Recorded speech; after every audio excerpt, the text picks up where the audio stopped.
আচ্ছা, ঘূর্ণবাতের মধ্যে আমাদের আছে হচ্ছে দুটো ভাগ, ঘূর্ণবাত মানে আকস্মিক বায়ুর মধ্যে, আর হচ্ছে প্রতীপ ঘূর্ণবাত।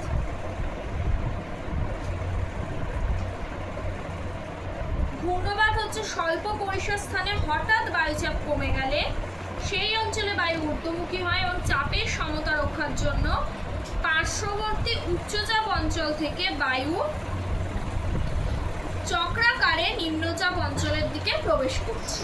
মানে বাইরের থেকে বায়ু নিম্নচাপ অঞ্চলের দিকে প্রবেশ করছে, উচ্চচাপ অঞ্চল থেকে বায়ু নিম্নচাপ অঞ্চলের দিকে প্রবেশ করছে, ঠিক আছে।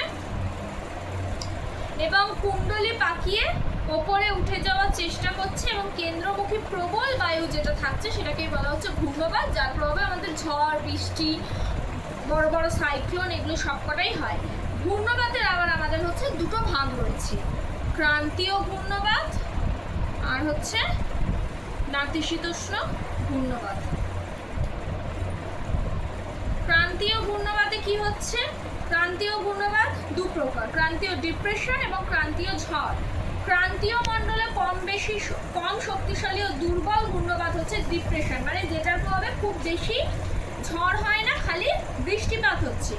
আর ক্রান্তীয় ঝড়ের প্রভাবে প্রতি ঘন্টায় 200 কিলোমিটার বেগে ঝড় হতে পারে এবং তার সঙ্গে প্রবল বৃষ্টিও হতে পারে।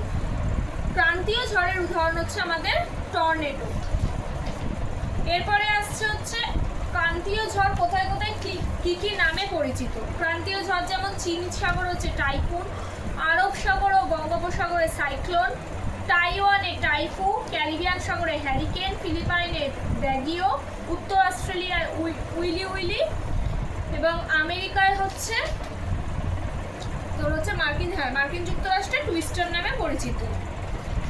আচ্ছা, এরপর আসছে নাতিশীতোষ্ণ ঘূর্ণবাত। নাতিশীতোষ্ণ বিপরীতধর্মী উষ্ণ ও শীতল বায়ুপুঞ্জের মিলনে সৃষ্ট ঘূর্ণবাত হচ্ছে নাতিশীতোষ্ণ ঘূর্ণবাত।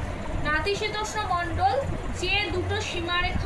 যে সীমারেখায় দুটো বায়ুপুঞ্জ মিলিত হয়ে যাচ্ছে তাকে বলা হচ্ছে সীমান্ত স্থল বা সীমান্ত। ধর উষ্ণবায়ু আর শীতল বায়ু মিলিত হচ্ছে যেই জায়গাটায় সেটা হচ্ছে সীমান্ত তল বা সীমান্ত। প্রতীপ ঘূর্ণবাত কি, স্বল্প পরিসর স্থানে বায়ুর উষ্ণতা হঠাৎ কমে গেলে বায়ুচাপ বেড়ে যায় এবং সমচাপ রেখাগুলি চক্রাকারে অবস্থান করে। এই অবস্থায় বায়ু ধীরে ধীরে উচ্চচাপ অঞ্চল থেকে ধীরে ধীরে বেরিয়ে যেতে শুরু করে। মানে ধর